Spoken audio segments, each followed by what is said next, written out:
이번 영상은 불규칙 형용사 동사 뒤에 아도 어도 되다가 오는 경우를 볼게요.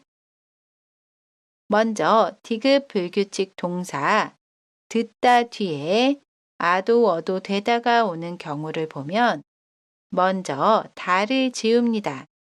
그러면 동사 어간의 받침이 디귿이고요. 그 뒤에 모음이 오지요. 그러면 디귿을 리을로 바꿔서 이야기해요. 그리고 어간의 모음이 으이니까 뒤에 어도 되다를 사용합니다. 그래서 들어도 되다 라고 이야기해요. 들어도 되다. 두 번째로 비읍 불규칙 동사 눕다 뒤에 어도 되다가 오는 경우를 보면 먼저 다를 지웁니다. 그러면 어간의 받침이 비읍이고요. 그 뒤에 모음이 오지요. 그러면 받침 비읍을 모음 우로 바꿔서 이야기해요.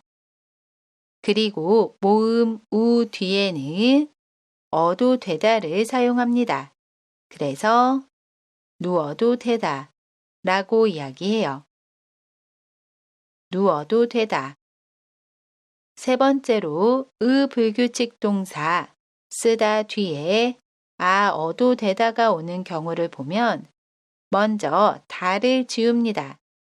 그러면 어간의 모음이 으이지요. 그리고 그 뒤에 모음이 와요. 그러면 쓰의 모음 으가 사라지고 뒤에는 어도 되다를 사용합니다. 그래서 써도 되다 라고 이야기해요. 써도 되다. 네 번째로 시옷 불규칙 동사 짓다 뒤에 어도 되다가 오는 경우를 보면 먼저 다를 지웁니다. 그러면 어간의 받침이 시옷이고 뒤에 모음이 오지요. 그러면 받침 시옷을 지웁니다.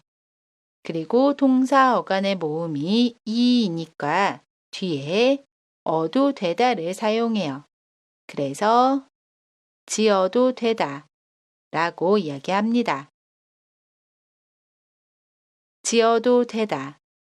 마지막으로 불규칙 동사 자르다 뒤에 어도 되다가 오는 경우를 보면 먼저 다를 지웁니다. 그러면 르와 모음이 만나지요. 그러면 첫 번째로 르의 모음 을을 탈락시키고 르의 리을은 앞 글자의 받침으로 이동을 하고요.